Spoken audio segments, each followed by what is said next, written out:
The old truck bounced along the dirt road, sending clouds of red dust into the air behind it. 6-year-old Lily pressed her face against the window, watching the trees get thicker and taller with every mile they traveled.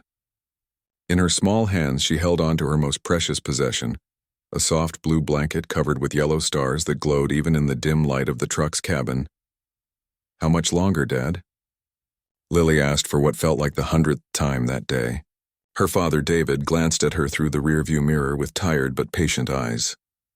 "A few more hours, sweetheart," he replied, his voice gentle despite the exhaustion that showed on his face. "We're getting close now." Beside him, Lily's mother, Rachel, studied a crumpled map, tracing their route with her finger. Both of them were doctors who had volunteered to spend 6 months providing medical care to remote indigenous communities deep in the Amazon rainforest. For them, this was a calling, a chance to help people who had little access to modern healthcare. For Lily, it was the biggest adventure of her young life. The blanket in Lily's hands had been with her since she was born. It was the first thing her grandmother had given her, wrapped around her tiny body in the hospital. The fabric had faded over the years and some of the stitching had come loose, but to Lily it was perfect. At night she couldn't sleep without feeling its familiar softness against her cheek. When she was scared, she buried her face in it. When she was happy, she danced around with it flowing behind her like a cape. "Why did you bring that old thing?" her older brother Tom had asked before they left home. "You're 6 now. Aren't you too big for baby blankets?" Lily had hugged the blanket tighter and stuck her tongue out at him. Age didn't matter. The blanket was hers, and wherever she went, it went too. Now, as the truck carried them deeper into unfamiliar territory, Lily was glad she had brought it. Everything outside the window looked strange and new. The trees were different from the ones back home. The air smelled like earth and flowers and something wild she couldn't quite name. Even the sounds were different. Calls of birds and animals she had never heard before echoed through the forest. "Look at that, Lily." Rachel pointed out the window at a flash of brilliant blue and yellow. A large parrot swooped past them, its feathers catching the sunlight. Lily's eyes went wide with wonder. She had only seen parrots in picture books before. As the hours passed, the road got worse.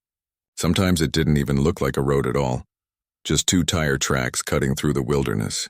The truck lurched and bounced, and Lily had to hold on to the door handle to keep from sliding around in her seat. She wrapped her blanket around her shoulders, finding comfort in its familiar weight. David slowed the truck to a crawl as they crossed a narrow wooden bridge over a rushing stream. The boards creaked under their weight, and Lily held her breath until they made it safely to the other side. Rachel reached back and squeezed her daughter's hand. "You're being so brave," she said with a warm smile. "Not every little girl would be excited about going on a trip like this." Lily beamed with pride. She wanted to be brave like her parents. They had told her stories about the people they would be helping, families who lived in the forest the way their ancestors had for thousands of years. People who knew things about the plants and animals that no textbook could teach. People who needed doctors but couldn't just drive to a hospital when someone got sick. "Will there be kids there?" Lily asked. "Kids my age?" "Absolutely," David replied. "Probably lots of them. And I bet they'll be excited to meet you too." Lily thought about that as she gazed out the window. Would they like her? Would they think she was strange? Would they want to play with her even though she didn't speak their language? She pulled her blanket a little closer and wondered what it would be like to make friends with children who had grown up in the rainforest. The sun was starting to set, painting the sky in shades of orange and pink, when David finally slowed the truck to a stop. "We'll camp here tonight," he announced. "We should reach the village by midday tomorrow." They set up their tents in a small clearing beside the road. Rachel started a small fire while David unpacked their camping supplies. Lily helped where she could, carrying lightweight items and trying to be useful. As darkness fell, the forest around them came alive with sounds. Crickets chirped, frogs croaked, and somewhere in the distance, something howled, a sound that made Lily scoot closer to the fire. "It's just a howler monkey," Rachel explained, seeing the nervous look on her daughter's face. "They're noisy, but they're harmless. They're probably more scared of us than we are of them." Lily wasn't so sure about that. She wrapped herself in her blanket like a cocoon with only her face peeking out. The blanket smelled like home, like her own bedroom and the lavender soap her mother used. Out here, surrounded by strange sounds and shadows that danced in the firelight, that familiar smell was comforting. They ate a simple dinner of canned soup and crackers. David told stories about the last time he had worked in a remote village, making Lily laugh with his descriptions of trying to examine a chicken that a farmer insisted was sick, only to discover it was just molting. Rachel talked about the medicinal plants they might see, herbs and roots that indigenous healers had been using long before modern medicine existed. "We're going there to help them," Rachel explained. "But they're going to teach us things too. That's how it should work.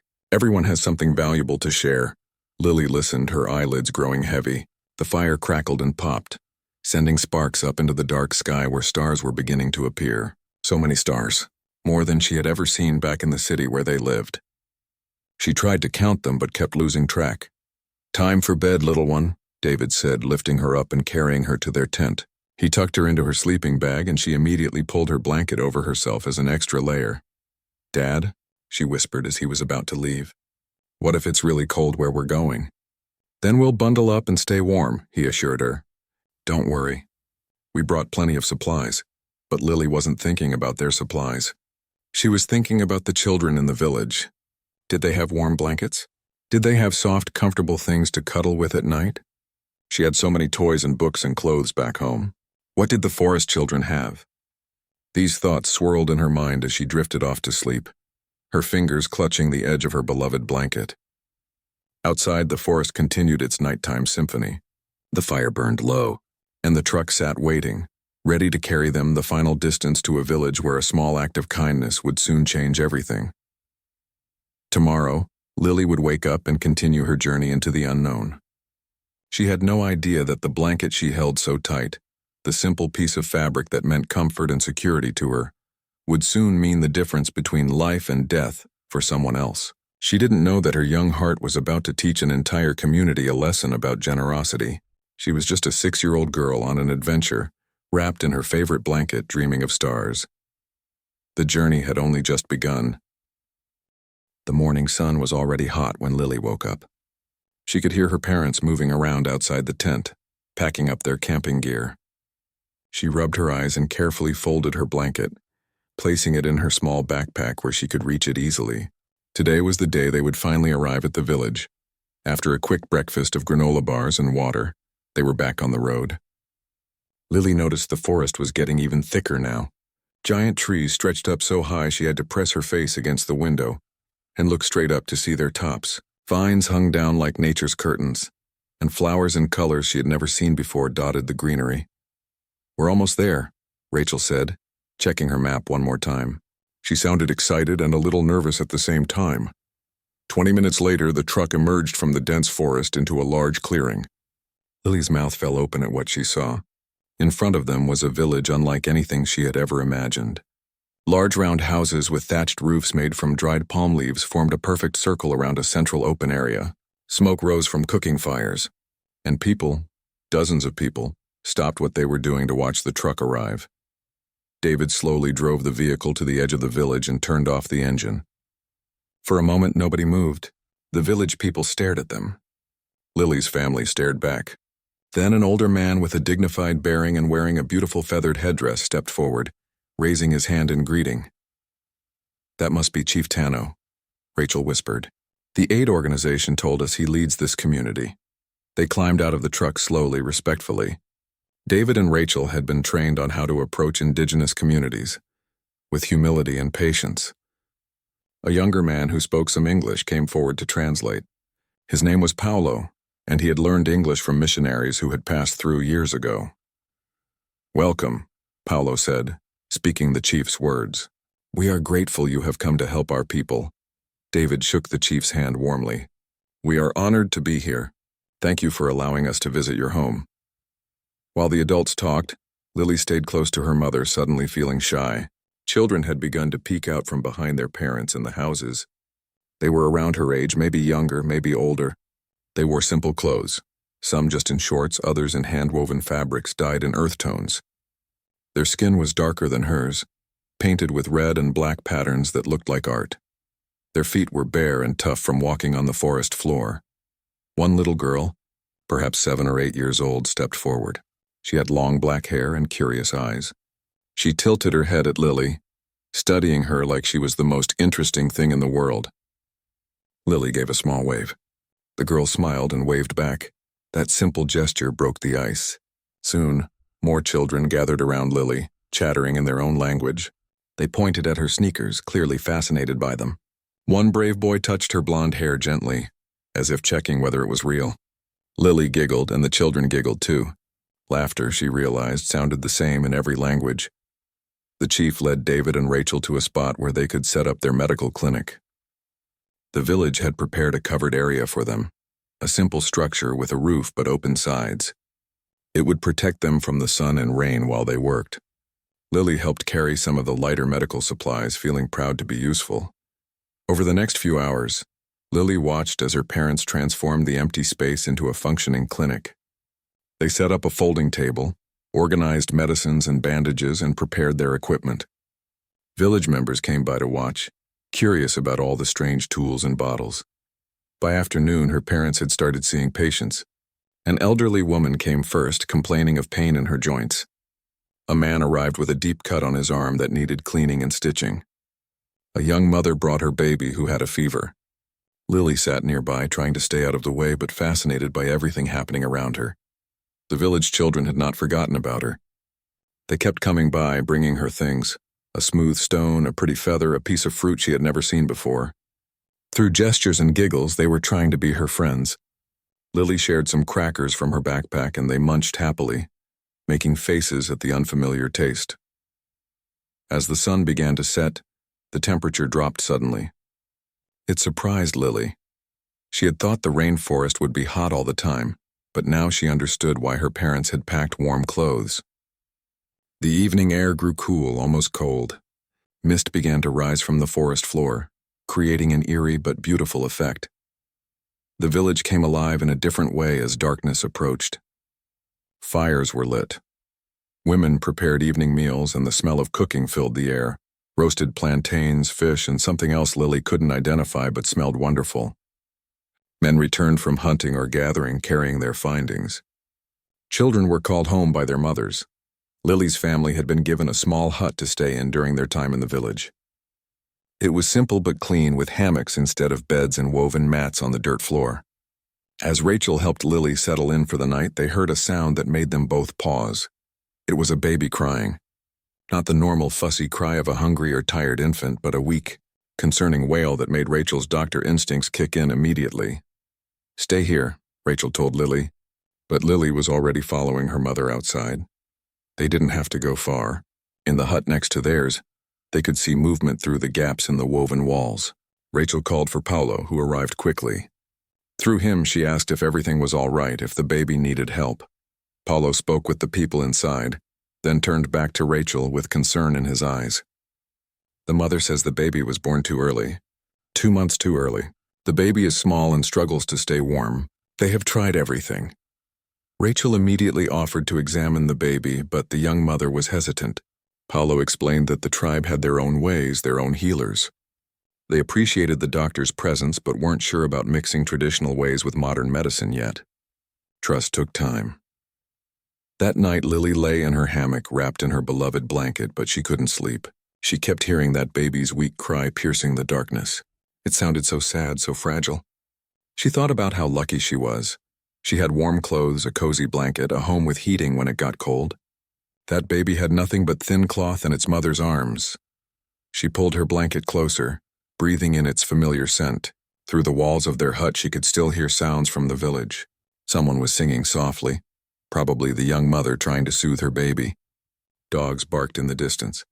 The fire crackled, and underneath it all, the constant chorus of the rainforest at night, insects, frogs, and nightbirds creating a symphony of sound. Lily's parents whispered to each other in their hammock, discussing the day and their plans for tomorrow. They talked about the baby too, their voices full of concern. Lily heard her mother say, "I wish she would let me help. Premature babies need warmth and proper care. In this cold..." Her voice trailed off, and Lily understood what she wasn't saying. Without help, the baby might not survive. As Lily finally drifted off to sleep, her last conscious thought was of that crying baby. She didn't know it yet, but tomorrow morning would bring a moment that would change not just her life but the entire village's future. Sometimes the biggest changes start with the smallest acts of kindness. And sometimes a child can see clearly what adults overlook, that helping someone in need is never complicated. It's simply the right thing to do. The village slept. The fires burned low, and in the hut next door, a young mother held her premature baby close, praying to her ancestors for a miracle she didn't yet know was sleeping right next door, wrapped in a blue blanket covered with yellow stars. Morning arrived with the sounds of roosters crowing and the village slowly coming to life. Lily climbed out of her hammock, still groggy from sleep. Her blanket had slipped during the night and lay tangled at her feet. She picked it up, folded it carefully, and tucked it under her arm as she stepped outside. The village looked different in the morning light. Everything seemed softer, gentler. Women were already working, grinding grain in large wooden mortars, weaving baskets, and tending to cooking fires. Children ran around playing games that needed no toys, just imagination and energy. The air smelled like wood smoke and fresh earth. Lily's parents were already at their clinic, preparing for another day of seeing patients. A line had formed, people waiting patiently for their turn to be examined. Word had spread quickly that the doctors were kind and skilled, and more people were willing to seek their help now. "Stay where I can see you," Rachel called out to Lily as she wandered toward the center of the village. "Don't go into the forest alone." "I won't," Lily promised.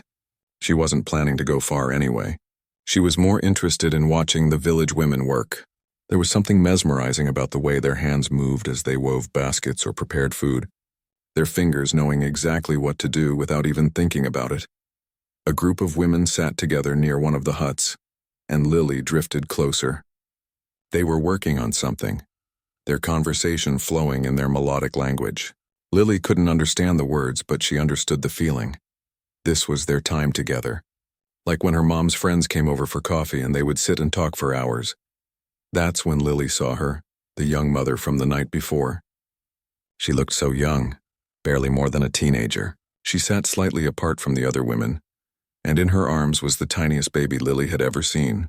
The infant was wrapped in what looked like large leaves and pieces of thin bark cloth, bound together with plant fibers.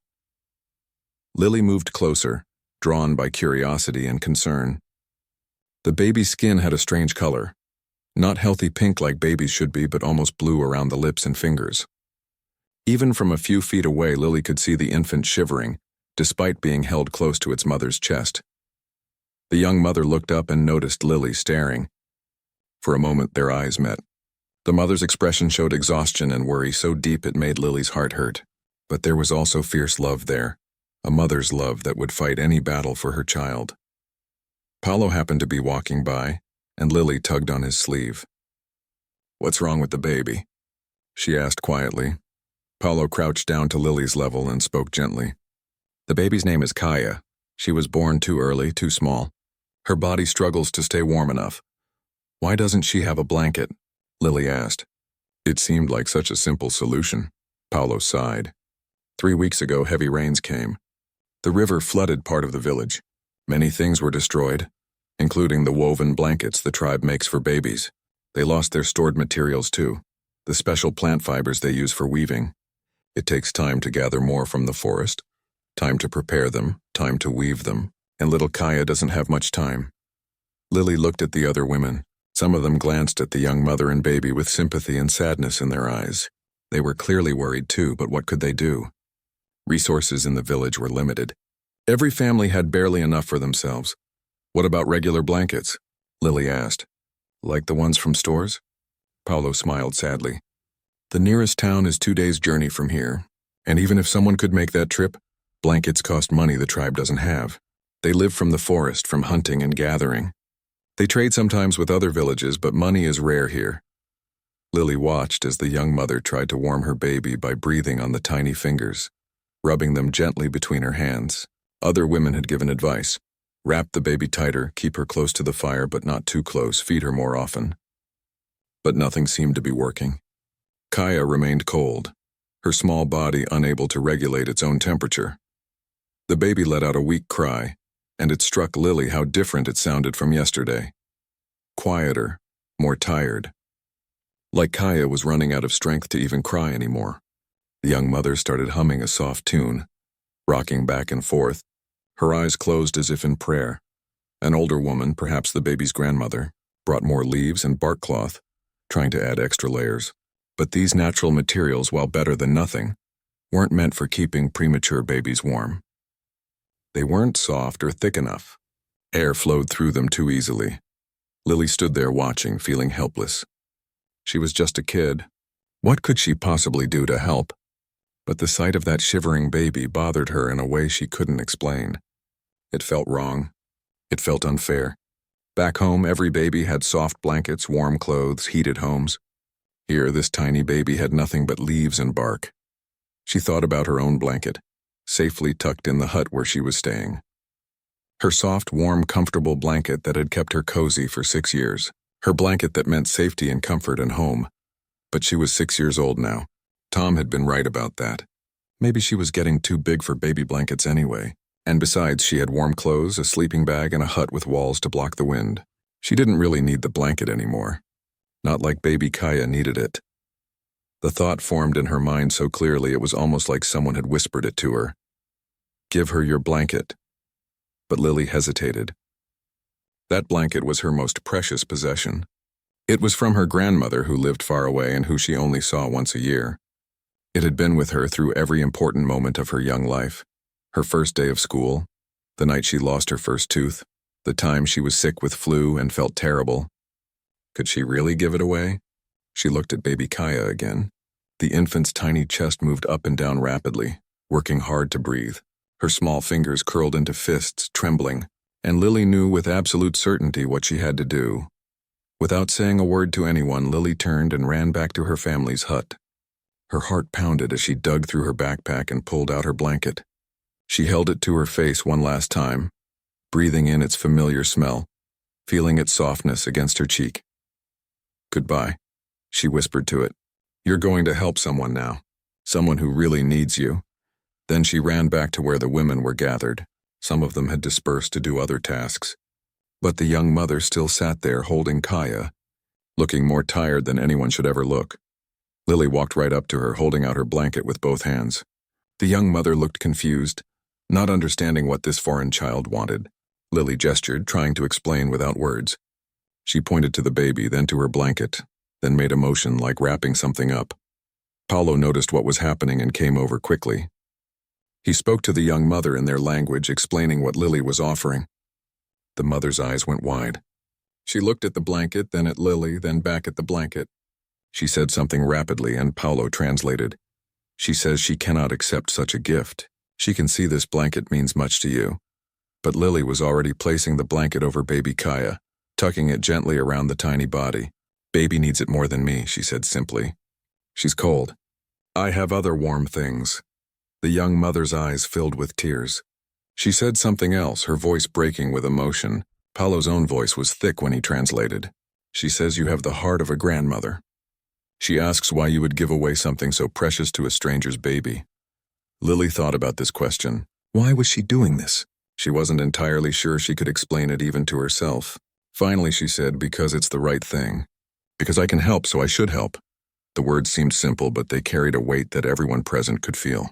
The few women who had witnessed this exchange stood still, watching. The young mother carefully arranged Lily's blanket around Kaya, and for the first time since they had arrived, Lily saw the baby relax. The shivering slowed. The bluish color around her lips began to fade to a healthier pink. Kaya's breathing became steadier, calmer. The young mother pulled Lily into a hug, saying words Lily didn't understand but felt in her heart. When she let go, there were tears running down both their faces. Other women had gathered now, having seen what happened. They spoke in quick, excited tones. Some touched the blanket gently, feeling its softness. Others looked at Lily with expressions she couldn't quite read. Surprise, respect, wonder. Paolo put his hand on Lily's shoulder. What you just did, he said quietly, is very significant. You don't understand yet how significant, but you will see.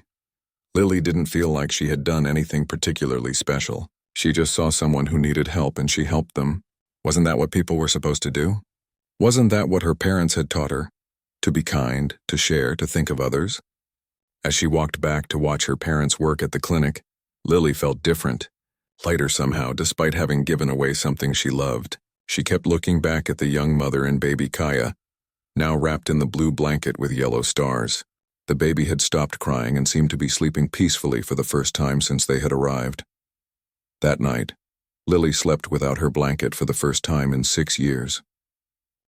The news of what Lily had done spread through the village faster than wildfire. By the time the sun reached its highest point in the sky, everyone knew the story. The foreign child, the little girl with golden hair, had given away her most treasured possession to warm a baby she didn't even know. Lily was completely unaware of the ripples her action had created. She spent the afternoon helping her mother organize medical supplies, playing with the village children who had become her friends, and exploring the edges of the clearing under her father's watchful eye. She felt a little sad when she thought about her blanket, but mostly she felt something she was too young to name, the deep satisfaction that comes from sacrificing something for someone else's greater need. The village children treated her differently now. They brought her more gifts, flowers, interesting rocks, a carved wooden bird that one boy's father had made. They held her hand as they walked around, and the little girl who had first approached her yesterday stayed by her side like a protective shadow. It was as if Lily had passed some invisible test and proven herself worthy of their friendship. What Lily didn't see were the conversations happening in the quieter corners of the village. The young mother, whose name was Naomi, had told her story to everyone who would listen. She described how this small foreign child had walked up without hesitation and given away her blanket, how the child had looked at baby Kaya with such genuine concern, how she had simply said it was the right thing to do. The elderly women of the tribe, who held great wisdom and influence, gathered together to discuss what had happened.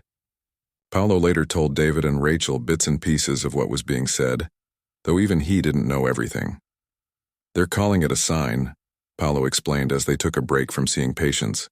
"A reminder of something they've lost." "What do you mean?" Rachel asked. Paolo chose his words carefully. "The tribe has a very old tradition. When someone gives selflessly to another, especially to a child, it's considered one of the highest honors. But in recent years, as life has become harder, as resources have become scarcer, this tradition has faded. People focus on taking care of their own families first. There's no blame in that. Survival is hard here. But the elders say they've forgotten something important about who they are as a people." David looked thoughtful. "And Lily's action reminded them?" "More than that," Paolo said. "She shamed them, though not intentionally. Here is a child from another world, another culture, who knows nothing of their traditions, and yet she understood something fundamental that they had forgotten, that generosity and compassion are what make a community strong." That evening, as cooking fires were lit and families gathered for their evening meal, Lily noticed something unusual happening. Chief Tano was walking through the village, stopping at each family's home. He would speak briefly with the adults, who would nod seriously, and then he would move on to the next home. "What's he doing?" Lily asked her father. David had been watching too. "I'm not sure, sweetheart, but it seems important." As darkness fell, the drumming began. It started with one drum, a deep rhythmic beat that seemed to echo the human heartbeat. Then another joined in, and another, creating a complex pattern that filled the entire village. Lily had heard the drums before, but never like this. This felt ceremonial, significant. Paolo appeared at their hut, slightly out of breath. "The chief requests your presence," he said. "All of you. At the central fire." David and Rachel exchanged glances. "Is everything okay?" Rachel asked. "Did we do something wrong?" Paolo smiled. "No, nothing wrong. Come, you'll see." They followed him to the village center, where a large fire had been built. The entire community was gathered there, every man, woman, and child. They sat in a large circle around the fire, and a space had been saved for Lily and her parents. As they took their seats, Lily noticed that people were looking at her with expressions that made her feel shy and uncertain. Chief Tano stood by the fire, his feathered headdress making him look even taller and more imposing. He began to speak, his voice carrying authority and emotion. Paolo translated for Lily's family, though he had to pause frequently because the chief's speech was long and complex. The chief says that today the tribe witnessed something remarkable. A child, a stranger to our ways, showed us what we had forgotten. She gave without expecting anything in return. She saw a need and filled it, despite the cost to herself. This is the old way. This is the way of our ancestors. The chief continued speaking, and the crowd murmured in agreement at certain points. Lily squirmed a little, uncomfortable with all the attention. She hadn't done anything special, had she? She had just helped a baby who was cold. The chief says that in his grandfather's time, and his grandfather's grandfather's time, the tribe lived by a principle. We are only as strong as the weakest among us. When one person suffers, we all suffer. When one person is cared for, we all benefit. But this wisdom has faded. Hard times made people worried. Worried people become protective of what little they have. Fear makes us forget compassion. Paulo paused as the chief gestured toward baby Kaya and her mother Naomi, who sat near the fire with the baby wrapped in Lily's starry blanket. The baby was clearly doing better. Her color was healthier, her breathing steady. She slept peacefully, her tiny face relaxed. A child's blanket saved a child's life, Paulo translated. And in doing so, it saved more than just one life. It saved the soul of this community. It reminded us who we are supposed to be. Then something unexpected happened. One by one, people began to stand up. An elderly woman was first. She spoke loudly enough for everyone to hear, and Paulo translated in a whisper. She says she has extra dried fish, more than her family needs. She will share it with families who have less. A man stood next. He says he has been hoarding good wood for building. He will share it with anyone who needs repairs to their home. Another woman stood. She says she knows where the best weaving materials grow in the forest. She will teach the young mothers how to gather and prepare them. More and more people stood, each one making a pledge to share something, to help someone, to contribute to the community rather than just their own family. Lily watched in amazement as the whole village seemed to come alive with generosity. It was like a dam had burst, and all this kindness that had been held back was now flowing freely. Chief Tano raised his hands and the crowd quieted. He spoke again, this time looking directly at Lily. Paulo translated. The chief says that tomorrow the village will gather again. Tonight was for the adults to remember their responsibilities. Tomorrow will be for honoring the one who reminded us. He says that you, Lily, have earned a place of respect in this tribe, and they will show their gratitude in the proper way. Lily didn't fully understand what that meant, but she could feel the weight of it. Her mother squeezed her hand reassuringly. The gathering continued with more drumming and singing. Some people danced around the fire, their movements telling stories that Lily couldn't follow but found beautiful anyway. The village children pulled her up to dance with them, and she laughed as they twirled and jumped to the rhythm of the drums. Later, as they walked back to their hut, Lily held both her parents' hands. I just gave Kaya my blanket, she said, confused. Why is everyone acting like I did something so big? Rachel knelt down to Lily's level. Because you did do something big, sweetheart. You showed pure kindness without thinking about what you might get back. You saw someone who needed help and you helped them even though it cost you something precious. That's rare. That's special. And it reminded these people of something important they had forgotten. But anyone would have done it, Lily protested. David shook his head. That's where you're wrong, Lily. Not everyone would have. Most people would have thought about it, maybe felt bad about it, but then told themselves it wasn't their responsibility. You didn't hesitate. You just acted. That's what makes it special. In her hut, Lily climbed into her hammock without her blanket. It still felt strange, like something was missing. But when she closed her eyes, she could picture baby Kaya sleeping peacefully, warm and safe. And that image filled the empty space where her blanket used to be. Outside, the drums had stopped, but the village hummed with a different kind of energy. People were talking, planning, organizing. Something had shifted in the community's spirit. A small act of kindness from a 6-year-old child had reminded them of their own capacity for generosity. Naomi sat in her own hut, holding Kaya close. The baby was sleeping better than she had since birth, wrapped in the soft blue blanket. Naomi stroked the yellow stars embroidered on the fabric and whispered, a prayer of thanks, both to the spirits of her ancestors and to the little golden-haired girl who had saved her daughter's life. Tomorrow would bring something Lily couldn't yet imagine. The tribe was preparing to honor her in their traditional way, a ceremony that hadn't been performed in many years. But for tonight, the village simply basked in the rediscovery of their own generosity. And Lily slept, dreaming of stars and firelight, unaware that her simple act of kindness had planted seeds that would grow into something far bigger than anyone could have predicted. Sometimes the smallest gestures create the largest waves. Sometimes a child can teach what adults have forgotten. The next morning arrived with an energy in the air that felt almost electric. Lily woke to find that the entire village was buzzing with activity. People were moving with purpose, carrying bundles of materials, speaking in excited tones, and working on projects that seemed to have appeared overnight. When Lily stepped outside, she saw that the central area of the village had been transformed. Decorative hangings made from feathers and flowers adorned the posts of the communal shelter. Fresh palm fronds had been laid on the ground in patterns. Someone had even swept the dirt smooth, creating a clean space that looked almost formal. "What's happening?" Lily asked her mother, who was standing outside their hut with a cup of coffee, watching the preparations.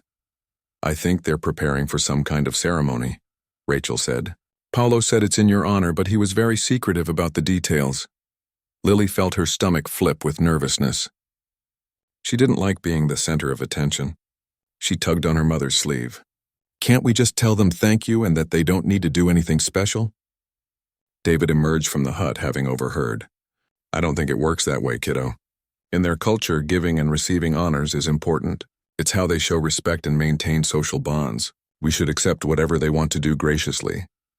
But something else was happening beyond the ceremony preparations. As Lily walked through the village with her parents heading toward their medical clinic, she noticed things that hadn't been there before. Women who had been working alone the previous day were now working in groups, helping each other. One woman was teaching others how to prepare plant fibers for weaving.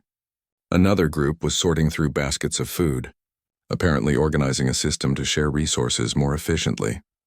Near the forest edge, men who had previously gone hunting alone were now planning coordinated trips, discussing how they could cover more ground as a team and share their catches with families who had less.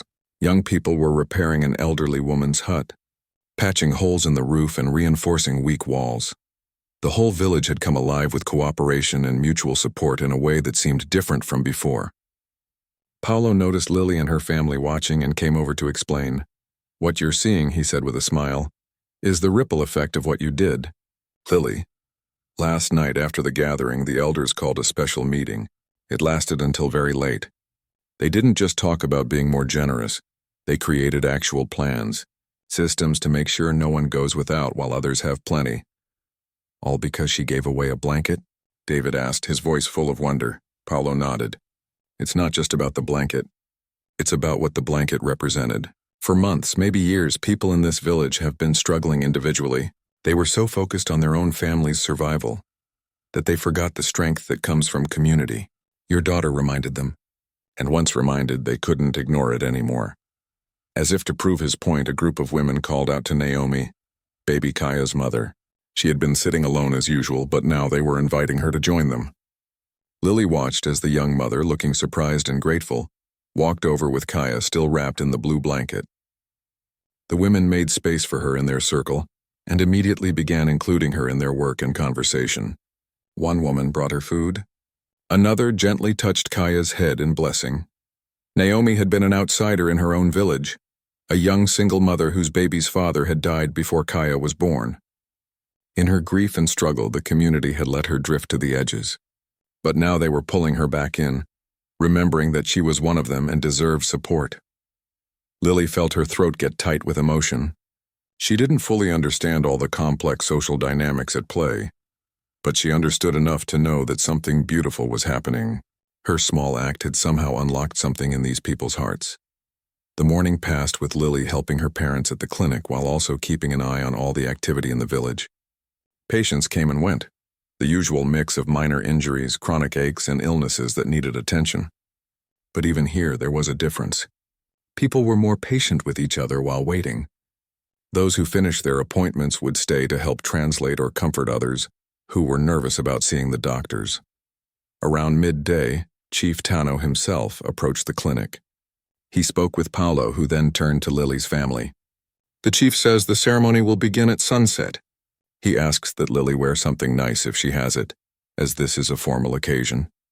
Rachel immediately thought about their limited supplies. They had packed for function, not fancy events. But she had brought one nice outfit for Lily, a simple but pretty sundress that was still clean. It would have to do. As the afternoon progressed, more details of what was happening began to emerge. Paulo explained that the elders had made several important decisions the night before. First, they had declared that the tribe would revive an ancient tradition called the Circle of Warmth. a communal weaving project where every family contributed to creating blankets for those in need, starting with all the village's children. But that's not all. Paolo continued, his eyes bright with excitement. They've also decided to create a new tradition, one that honors Lily specifically. They're going to tell her story as part of their oral history, passing it down to future generations. They want their children's children to know about the foreign girl who reminded them of their true values. David looked stunned. That's incredibly significant. It is, Paolo agreed. To be written into a tribe's oral history is one of the highest honors they can bestow. Your daughter's story will become part of their cultural identity. As sunset approached, Rachel helped Lily into her sundress and braided her hair carefully. Lily could feel her heart beating fast with nervousness. "What if I do something wrong?" she whispered. "What if I mess up their ceremony?" Rachel kissed her forehead. "You won't, just be yourself. Be the kind, brave girl you always are. That's all they want to see." When they emerged from the hut, the village had gathered around the central fire once again. But this time the atmosphere was different, more joyful, more celebratory. Children were dressed in their best clothes. Women wore their finest woven garments, and men had painted their faces with ceremonial designs. Chief Tano stood by the fire with the tribal elders around him. When he saw Lily and her family approaching, he raised his hand and the drumming began, slow and rhythmic like a heartbeat. The crowd parted, creating a path for Lily to walk through. With her parents beside her, Lily walked toward the fire. Every eye was on her, but the expressions she saw weren't scary. They were warm, grateful, respectful. Little children waved at her as she passed. The elderly women nodded with approval. Young mothers with babies in their arms smiled. When Lily reached the fire, Chief Tano began to speak. His voice was strong and clear, carrying across the gathering. Paolo stood nearby, translating for Lily and her parents to hear. "Today we gathered to honor a child who showed us the way back to ourselves." The chief's words rang out. "In our language we have a saying, 'The smallest seed can grow the largest tree.' This child, Lily, planted such a seed in our community." The chief gestured to Naomi, who stepped forward holding baby Kaya. The baby was awake now, her eyes bright and healthy. The blue blanket with yellow stars was still wrapped around her, but she looked so much better than she had 2 days ago. The difference was remarkable. This baby would have died, the chief continued, and Lily felt her breath catch. She hadn't realized it was that serious. Without warmth, premature babies cannot survive. We all knew this. We all saw her suffering. But we had become so focused on our own struggles that we forgot to act. It took a stranger, a child from another world, to show us that we had lost our way. The chief turned to face Lily directly. "You gave without hesitation. You sacrificed without asking for reward.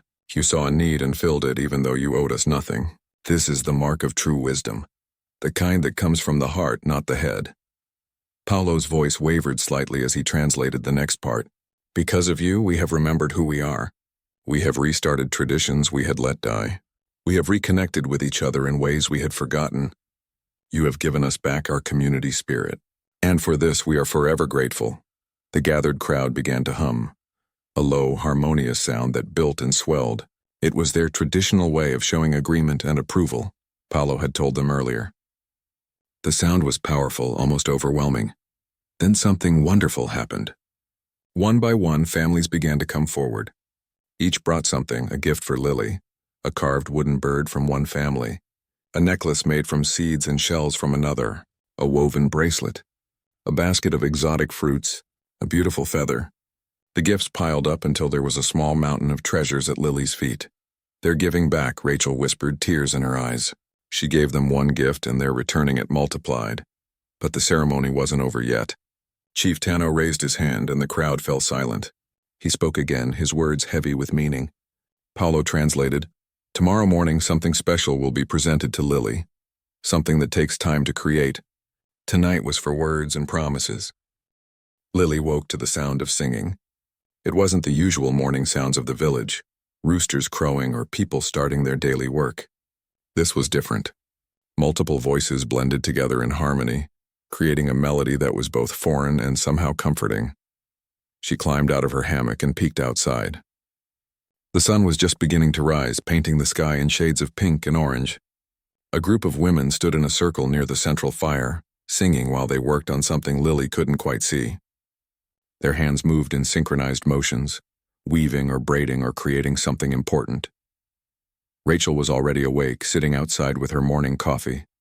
"They've been at it since before dawn," she said quietly when Lily came to sit beside her. "Whatever they're making, it's taking all of them working together." David joined them, looking curious and a bit concerned. "I hope they haven't felt pressured to do something elaborate." Lily's gift was spontaneous and from the heart. They don't need to match it with something grand. But Paolo, who seemed to appear whenever they needed translation, overheard and shook his head. "You misunderstand. This isn't about matching her gift. This is about honoring her in the way of our people. To not do this properly would be disrespectful, both to Lily and to our own traditions. They want to do this. They need to do this." The morning passed slowly. Lily tried to help her parents at the clinic, but she was distracted, constantly looking toward the group of women who continued their mysterious work. The village children seemed to sense that today was special and played more quietly than usual. Even the dogs that normally ran around barking seemed calmer. Around mid-morning, Chief Tano walked through the village, speaking with various families. Whatever he was saying made people nod seriously and then hurry off to their own homes, returning with items that they added to a growing pile near the central area. Lily saw bowls, baskets, decorated pieces of pottery, and what looked like ceremonial objects. "They're preparing for the main ceremony," Paolo explained. "This is bigger than last night. Last night was about words and promises. Today is about formal recognition." "What does that mean?" Lily asked, feeling nervous butterflies in her stomach. Paolo smiled. "You'll see. But don't worry, it's all good things. Very good things." As noon approached, the singing women finally stood up from their work and Lily caught a glimpse of what they had created. It was some kind of garment, but she couldn't see details from this distance. The women carefully folded it and handed it to the eldest woman among them, who carried it reverently toward the chief's hut. The afternoon dragged on. Lily tried to read a book her mother had packed, but she couldn't focus on the words. She played a bit with the village children, who taught her a game involving smooth stones and quick hands. But mostly she waited, feeling the anticipation building in the village like a storm gathering on the horizon. Finally, as the sun began its descent toward the horizon, the drums started. This time the sound was different from before, more complex, more layered. Multiple drums played different rhythms that somehow fit together perfectly. The sound seemed to vibrate through Lily's entire body. "It's time," Rachel said, helping Lily straighten her dress and smooth her hair. "Remember, sweetheart, just be yourself. Be respectful, but be you." The entire village had gathered once again around the central fire, but the arrangement was different tonight. Instead of a simple circle, people were organized in a specific pattern. Elders in the front, families with children behind them, and young adults forming an outer ring. It reminded Lily of pictures she had seen of ancient ceremonies, formal and meaningful. Chief Tano stood by the fire, wearing more elaborate decorations than before. His headdress seemed larger, the feathers arranged in a spectacular display. His face was painted with designs that Paolo later explained represented wisdom, leadership, and blessing. Beside him stood the eldest woman of the tribe, a tiny grandmother with white hair and eyes that sparkled with life despite her age. She held a bundle wrapped in leaves. As Lily and her parents were guided to stand before the chief, the drumming suddenly stopped. The silence that followed was so complete that Lily could hear her own heartbeat. Chief Tano began to speak, his voice carrying across the gathered community. Paolo stood nearby, translating in a hushed voice. The chief says, "In our history there are moments that define who we are, moments that become stories we tell our children, and they tell their children. Today we create such a moment. Today we honor not just an action but a spirit, the spirit of pure generosity that lives in the heart of a child." The chief gestured to baby Kaya and her mother Naomi, who stood at the front of the gathering. Kaya was still wrapped in Lily's blanket, looking healthy and alert. She was gaining weight now, her parents had noticed. The crisis had passed. She would survive and thrive. "This child was dying," the chief continued, and Paolo translated. "We all saw it. We all knew it. But we were paralyzed by our own worries, our own scarcity. It took an outsider to see clearly what we had become blind to, that no possession is more valuable than a life, that giving what we have is the only way to truly keep what matters." The elderly woman stepped forward, still holding the wrapped bundle. She spoke for the first time, her voice surprisingly strong for someone so old. Paolo translated her words. I am called Grandmother Yara. I am the keeper of our stories, the holder of our traditions. I have seen 92 harvests, and in all those years I have rarely witnessed an act as pure as what this child did. She has earned something we have not given to an outsider in over 40 years. She has earned a place among us. Grandmother Yara carefully unwrapped the bundle she carried. As the leaves fell away, Lily gasped. Inside was the most beautiful garment she had ever seen. A ceremonial cloak made from materials that seemed to glow in the firelight. The base was woven from fibers so fine they looked almost like silk, dyed in deep blues and vibrant yellows that matched her blanket. But adorning the cloak were hundreds of feathers, bright tropical bird feathers in every color imaginable, arranged in patterns that told a story. This is a ceremonial cloak, Paolo translated as the grandmother spoke. In our tradition, such cloaks are worn only by those who have performed acts of great courage or significance. They take months to create under normal circumstances. But last night, the women of this village worked through darkness to create this one. Every woman contributed. Some provided fibers they had been saving. Others gave feathers they had collected. Others wove and stitched and decorated.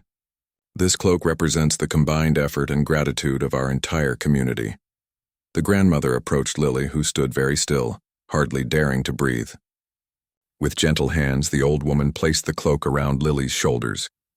It was surprisingly light despite all its decorations, and it fit perfectly. The feathers rustled softly with each breath Lily took.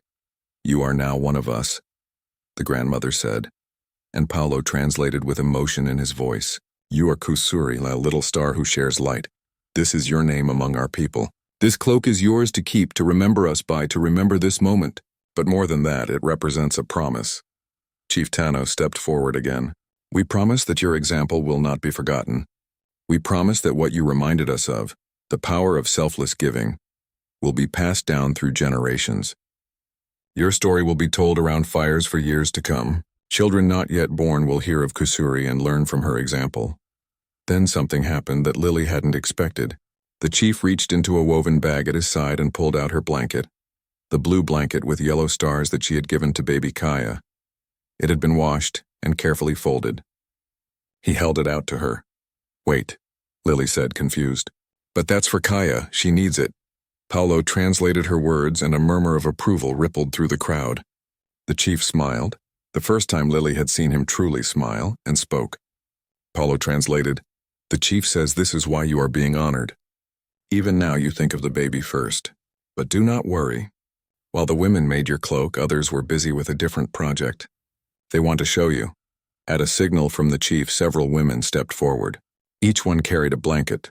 Not quite as fine as Lily's had been, but warm and soft and carefully made. One by one, they presented these blankets to mothers with young children. Lily watched in amazement as baby after baby was wrapped in new, warm coverings. There were enough for every infant and small child in the village. The tribe worked together, Paolo translated as the chief explained. Some gathered materials, some prepared them, some wove them. In one night and one day, working as a community the way we used to, we created enough blankets for all our children. Your one blanket became many. Your one act of giving inspired dozens of acts of giving. This is the true magic of generosity. It multiplies. Naomi stepped forward carrying Kaya, who was now wrapped in one of the new blankets. She approached Lily and gently placed the blue starry blanket back in her hands. Through Paolo, she spoke. You saved my daughter's life. But you also taught me that I am not alone, that this community will care for us. You gave me more than warmth for my baby, you gave me hope. Please take back your blanket, knowing that its work is done. It saved a life and changed a village. The morning after the ceremony, Lily woke feeling like the past few days had been a dream. But when she opened her eyes and saw the beautiful ceremonial cloak hanging carefully in their hut, and felt her familiar blanket tucked around her, she knew it had all been real. She was Kusuri now, little star who shares light, at least to the people of this village.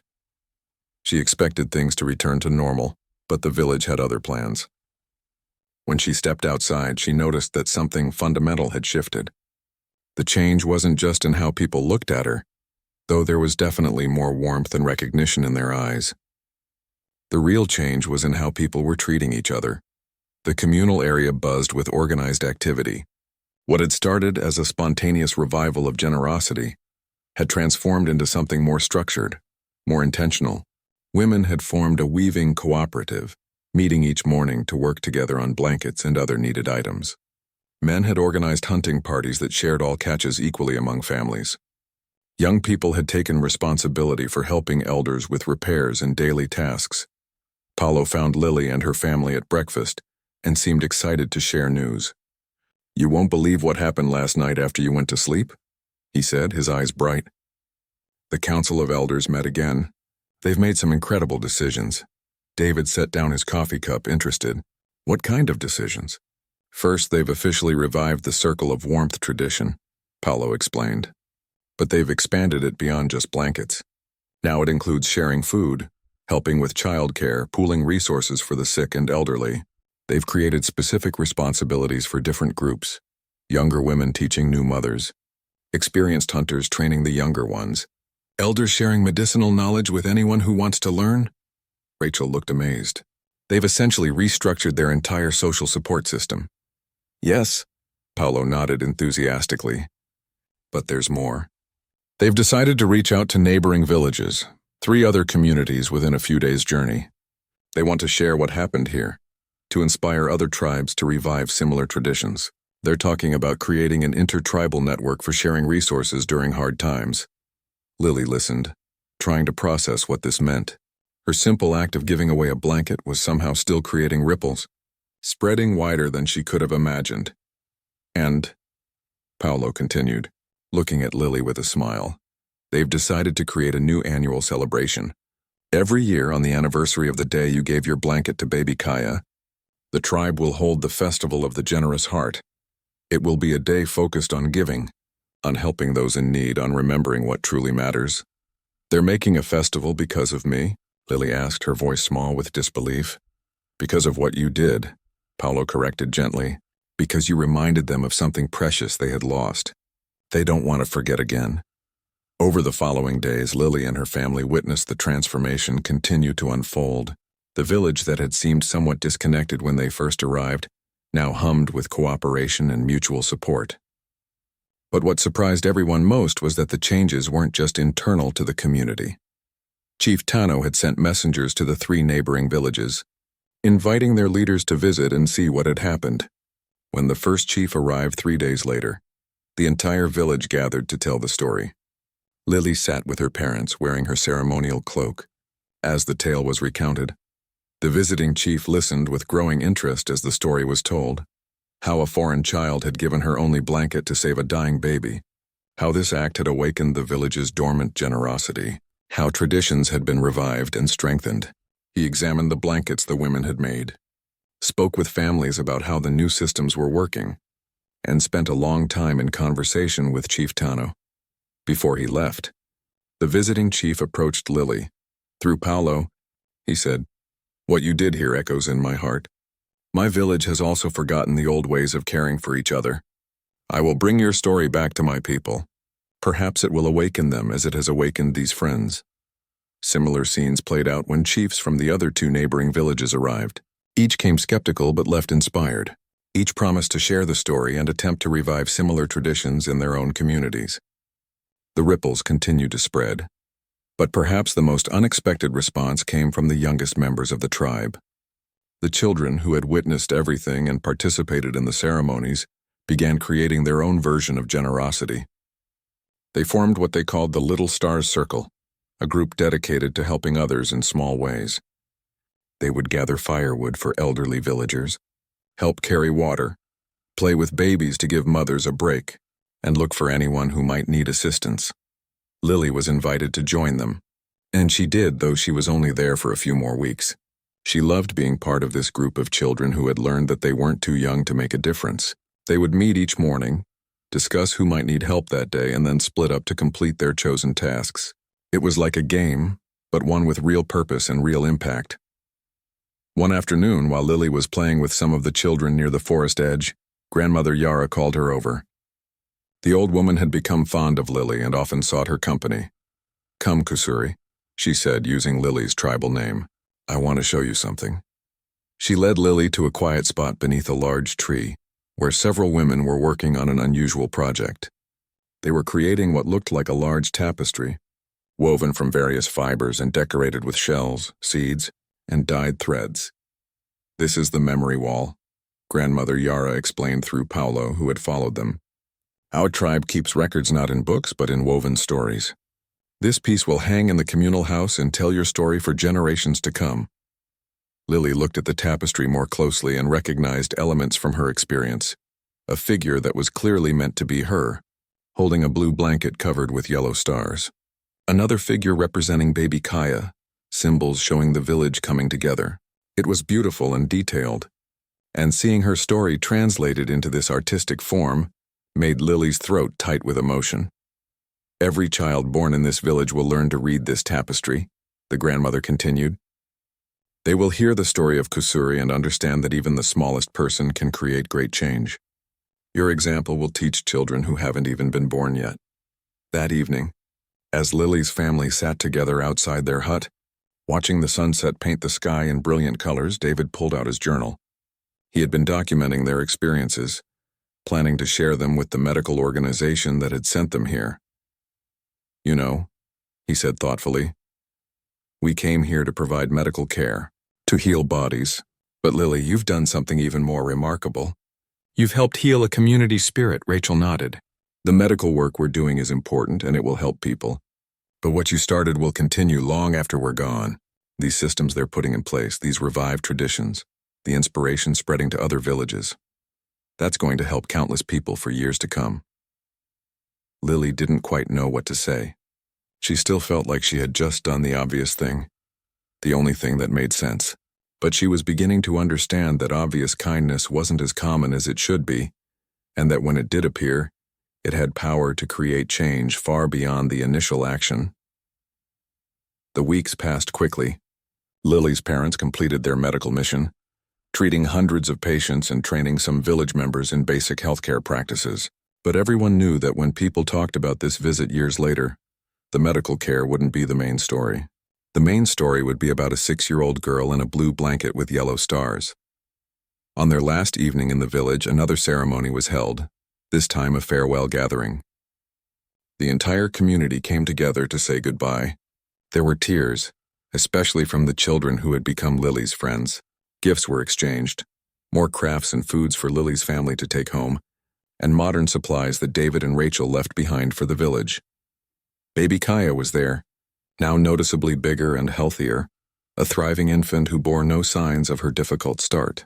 Naomi held her up for Lily to see. "Look at her," she said through Paulo's translation. "Strong and healthy. Because of you. Every time I look at her, I remember that there is kindness in the world." "I will make sure Kaya knows your story, that she understands she owes her life to a generous heart." Chief Tano gave a speech that Paulo translated, his voice thick with emotion. "When you arrived, we were a village of individual families, each focused on their own survival.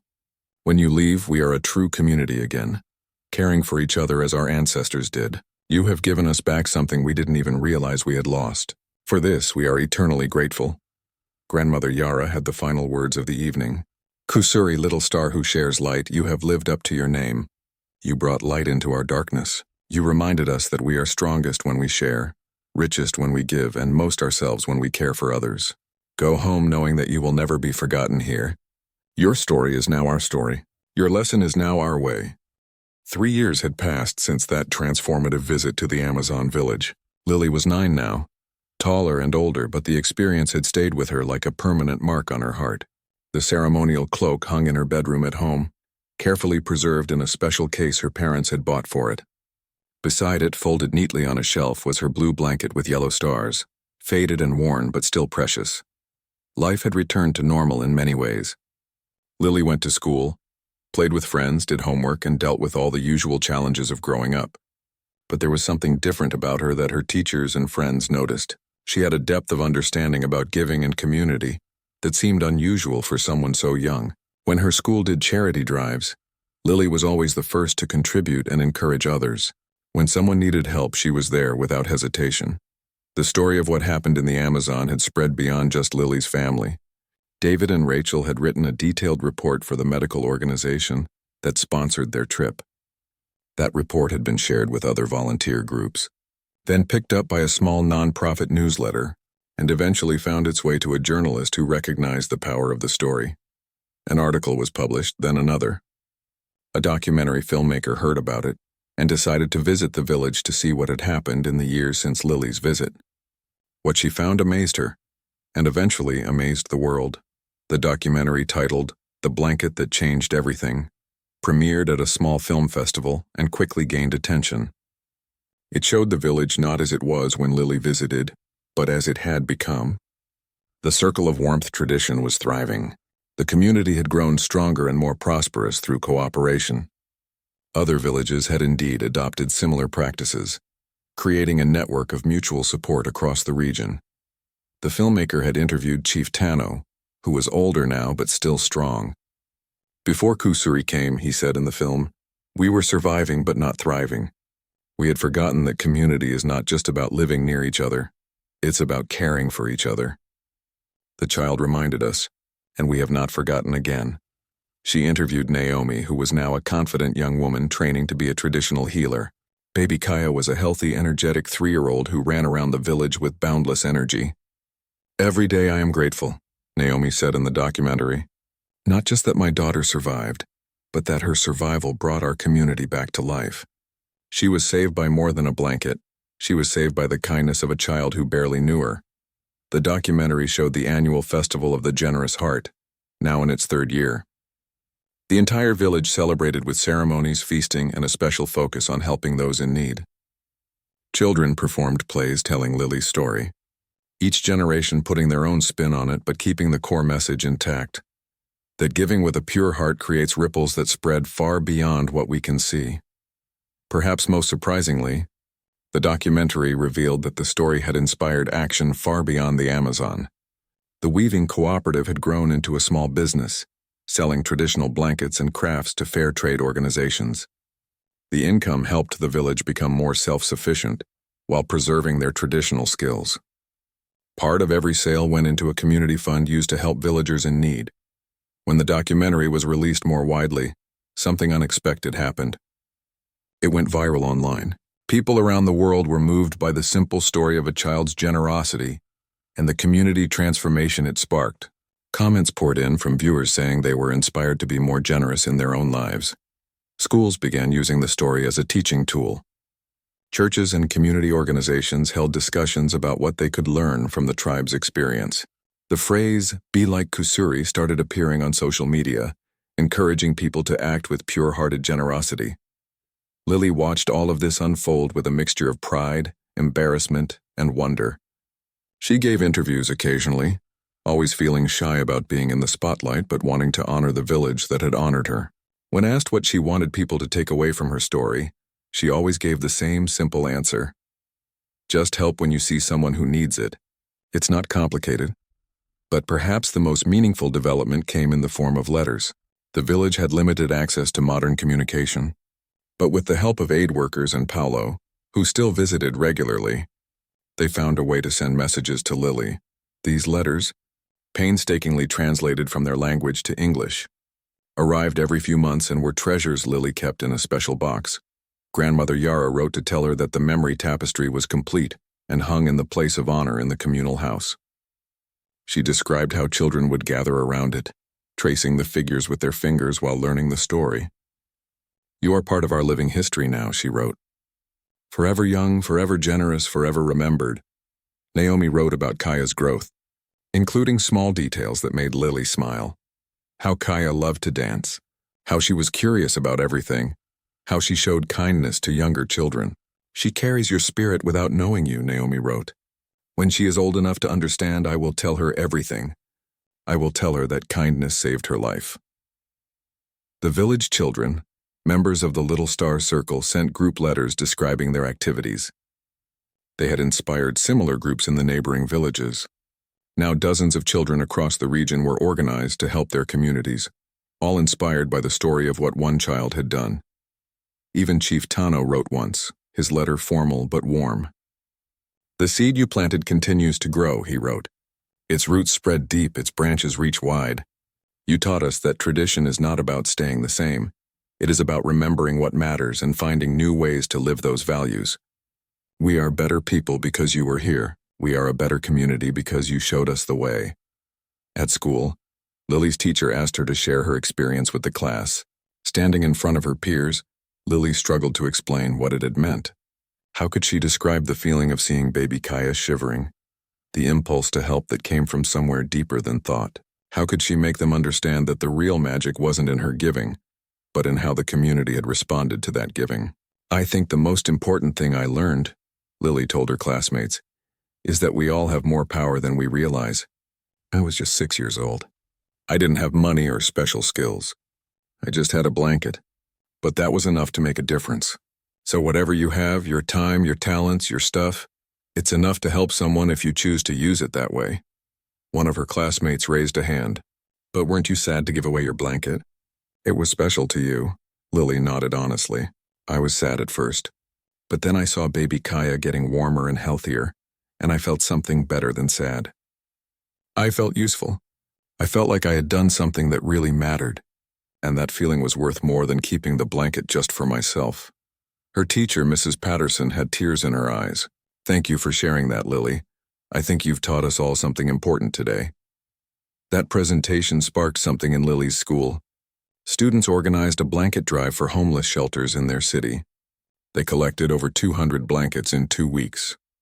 The school decided to make it an annual event, calling it the Kusuri Challenge, challenging students to find ways to give generously of what they had. Lily's parents watched their daughter navigate this unexpected attention with grace. I worry sometimes that we put too much pressure on her, Rachel said one evening as she and David talked after Lily had gone to bed. She's still just a child. This is a lot of attention for anyone to handle. David nodded thoughtfully. But look at how she's handling it. She hasn't let it make her proud or self-important. If anything, she's more focused on encouraging others to be generous than on getting recognition for herself. I think the experience matured her in good ways. Still, Rachel said, I want to make sure she knows she doesn't have to be Kusuri the generous all the time. She's allowed to be just Lily too. They need not have worried. Lily understood instinctively how to balance both parts of herself. At school and in public, she was happy to share her story and encourage others. But at home, she was still the girl who argued with her brother, got frustrated with homework, and occasionally had bad days like any other kid. The blanket remained important to her, but in a different way now. It wasn't just a comfort object anymore, it was a reminder of what she had learned. Sometimes when she was facing a difficult decision or feeling unsure about something, she would hold the blanket and remember the village, the ceremony, the feeling of knowing she had done the right thing. It helped her find courage and clarity. On the 3rd anniversary of her visit to the village, Lily's family held a small celebration at home. They had invited close friends and some of the people from the medical organization who had sent them to the Amazon. They watched the documentary together, and even though Lily had seen it several times, she still felt moved by the footage of the village and the people she remembered so fondly. After the screening, one of the organizers from the medical group approached Lily's parents.